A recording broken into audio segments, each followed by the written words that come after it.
You are letting your ego get in the way of your career.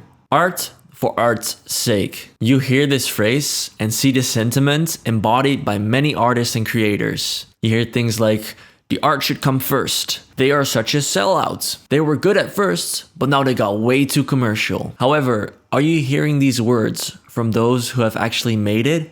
Those you find aspirational? Art for art's sake is a dangerous fallacy, not only because it leads to disappointment, but it's also incredibly selfish. Selfish? How can it be selfish to pursue something as admirable as art itself? Well, art for art's sake, it usually means that you should create art exactly as you want it to be and portray it to the world in the way that your artistic intuition tells you it should be portrayed into the world. You often wait for people to find you because your art is so incredible, because it's art for art's sake, it's art in its purest form, and people should like it. But what about the consumer? Like, what about the person you are making the art for? What about the person you want to make an impact upon using your art? Shouldn't you keep in mind what people can gain from your art?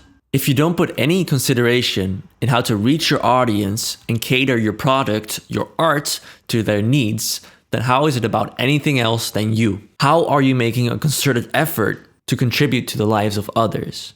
Let's be real. The world of artists is full of fucking massive egos. Is it any stretch to suggest that these large-scale artists that have these inflated egos have similar traits to us, and therefore we also have a tendency to let our ego get in the way? You see, the biggest artists are making a huge impact on people because they are giving these people something, a sense of belonging through a well-defined brand, putting an emotion into music that the person cannot express themselves into word, allowing them to feel or process an emotion, allowing them to be part of something, allowing them to fantasize or dream of a possible scenario that takes them out of their daily lives and makes them feel some sense of comfort. It is art for others' sake. But wait, history is full of artists that became generous, influential, impactful figures while making art for art's sake. That is true. But in today's world, we have one problem that they didn't have to deal with. Oversaturation. Everybody is a fucking artist these days. Everybody is a fucking musician.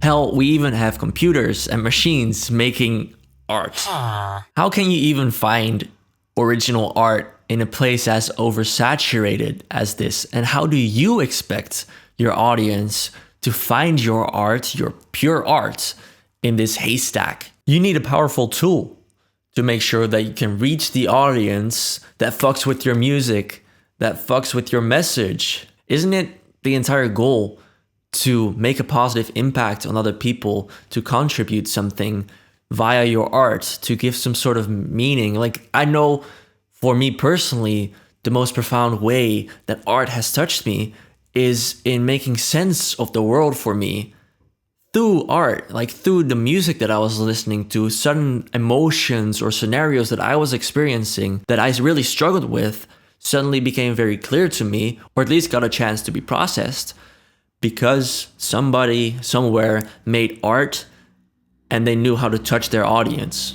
I want to make the same impact on others, but I cannot do so when I only focus on myself and what I want my art to be like. I need to focus on what I can give through my art. And the tool is marketing. We have to find the way that we can get our audience to find our art and to see what our art is about and to see in what kind of way it will contribute to their lives, it will give them value. If we let our egos in the way and tell ourselves, we're not going to get too commercial, we're not going to become a sellout, it shouldn't be about money, yada yada, we will never reach these people, and we will forfeit a chance to make that impact on people, to touch them as others through their art have touched us. And I think that's a fucking shame. If we make art only for art's sake, our egos will not allow us to become too commercial, a sellout. However, if we do not learn how to market ourselves, we'll remain invisible, and we will not reach the people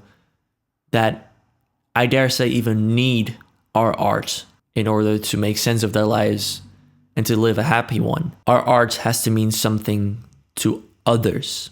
The stereotype.